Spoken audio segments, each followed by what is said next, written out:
Have you ever found yourself flexing, not just your muscles, but your achievements, your possessions, your very being, in a desperate attempt to earn a nod of approval, a whisper of admiration? We've all been there, haven't we? That primal urge to be seen, to be valued, to be strong.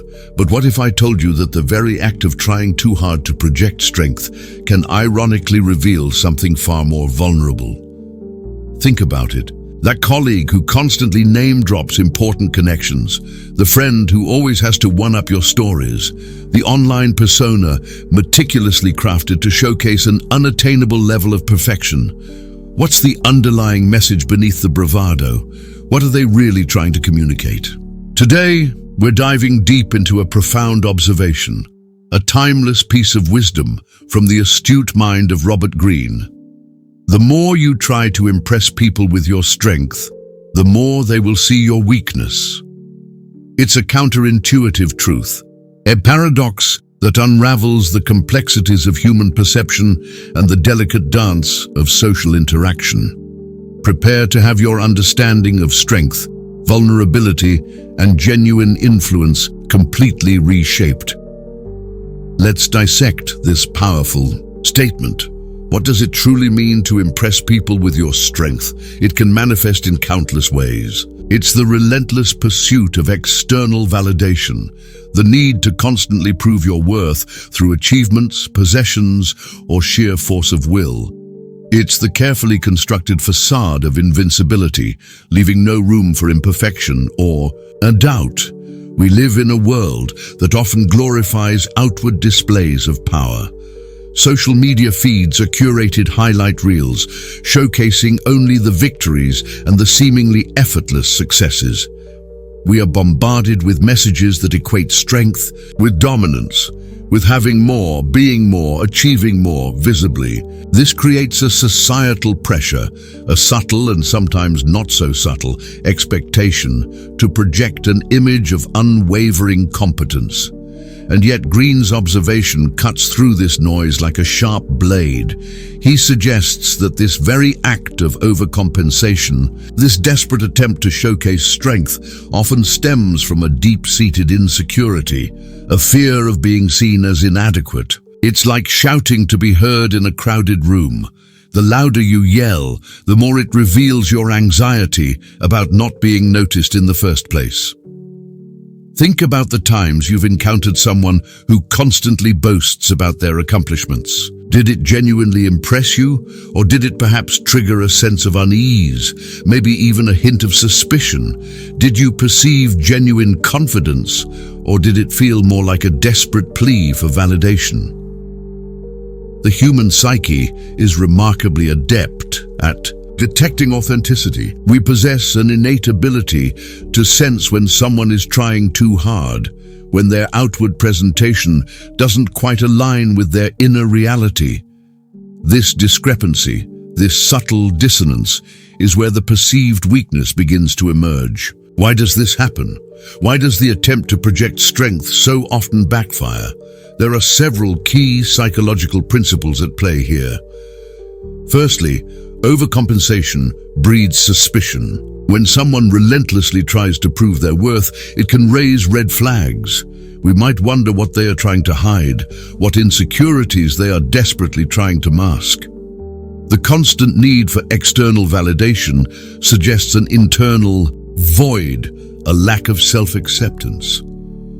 Secondly, genuine strength often speaks for itself. True competence, real power, doesn't need constant amplification. Think of a seasoned professional, quietly confident in their abilities, letting their work speak volumes. Their strength is evident in their actions, their results, not in their pronouncements. As the old adage goes, empty vessels make the most noise. Thirdly, vulnerability fosters connection. Paradoxically, it is our imperfections, our willingness to be open and honest about our struggles, that often draw people closer. It demonstrates authenticity, courage, and a sense of self-acceptance. When we allow ourselves to be vulnerable, we create space for genuine empathy and connection, building stronger and more meaningful relationships. Trying to appear constantly strong creates a barrier, an emotional distance between you and others.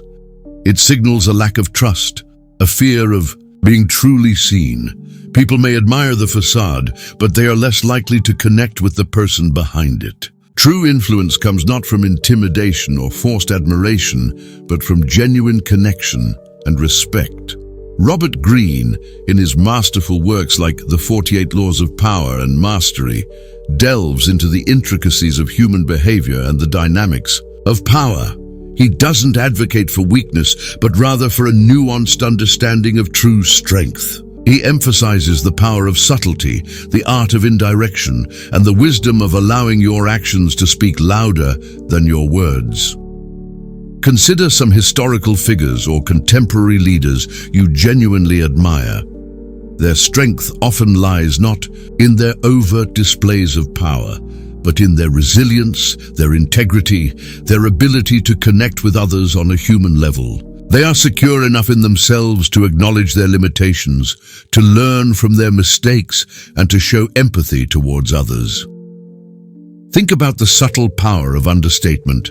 Someone who has achieved great things but speaks of them with humility often commands more respect than someone who constantly brags. Their confidence is internalized, radiating outwards without the need for external validation. This isn't to say that we should hide our accomplishments or shy away from expressing our strengths. The key lies in the intention and the manner in which we present ourselves. Are we sharing our successes to genuinely connect, to inspire, or to contribute? Or are we driven by a need to feel superior, to mask an underlying insecurity? The line between confidence and arrogance is often blurred, but the underlying motivation is a clear differentiator. Confidence stems from a belief in one's own abilities, while arrogance often masks a lack of true self-worth. Genuine strength doesn't need to be announced. It is evident in character, in actions, and in the way one treats others. So how can we apply this wisdom in our own lives? How can we move away from the trap of trying too hard to impress and cultivate genuine strength and influence? Firstly, cultivate self-awareness. Understand your own insecurities and the triggers that might lead you to overcompensate. Recognize the urge to boast or to constantly seek external validation. Once you are aware of these patterns, you can begin to address the underlying causes. Secondly, focus on genuine growth and development. Instead of trying to project an image of perfection, invest your energy in becoming truly competent and capable. Real strength comes from continuous learning, skill development, and overcoming challenges. When you are genuinely secure in your abilities, the need to impress others diminishes. Thirdly, practice humility and empathy. Recognize that everyone has their own strengths and weaknesses. Treat others with respect and understanding, regardless of their perceived status or achievements. Genuine connection is built on mutual respect and empathy, not on one-upmanship. Fourthly, let your actions speak for themselves. Focus on delivering results, on contributing value, and on behaving with integrity. True strength is demonstrated through consistent actions and ethical conduct, not through empty pronouncements. Finally, embrace vulnerability. Allow yourself to be imperfect, to make mistakes, and to be open about your struggles. This doesn't mean dwelling on negativity, but rather being authentic and honest. Vulnerability fosters connection and builds trust, which are far more powerful than forced admiration. Robert Greene's wisdom serves as a powerful reminder that true strength lies not in the outward projection of power, but in the inner cultivation of competence, humility, and authenticity. The more we try to impress with a facade, the more the cracks of our underlying insecurities will inevitably show. It's about shifting our focus from seeking external validation to cultivating internal strength. It's about understanding that genuine influence comes not from dominating others, but from connecting with them on a human level. It's about recognizing that true power lies not in hiding our weaknesses, but in embracing our imperfections and striving for genuine growth. So the next time you feel the urge to flex, to boast, to desperately seek approval, take a moment to pause. Ask yourself, what am I really trying to communicate? What vulnerability am I trying to mask? And consider the profound wisdom of Greene. The more you try to impress with your strength, the more you will reveal your weakness. True strength, the kind that truly resonates and endures, lies in authenticity, humility, and the quiet confidence that speaks for itself. What are your thoughts on this? Have you ever witnessed this dynamic play out in your own life or the lives of others? Share your experiences in the comments below. We'd love to hear your perspective. If this video resonated with you, if it offered a new perspective on strength and vulnerability, then please do give it a thumbs up. It helps us reach more people with this important message. And if you're interested in exploring more insights into human behavior, power dynamics, and the path to genuine influence, then make sure to subscribe to our channel. We have a lot more thought-provoking content coming your way. Thank you for joining us today on this journey of self-discovery. Remember, true strength is often found not in what we project, but in who we truly are. Until next time, stay authentic, stay grounded, and embrace the power of genuine connection.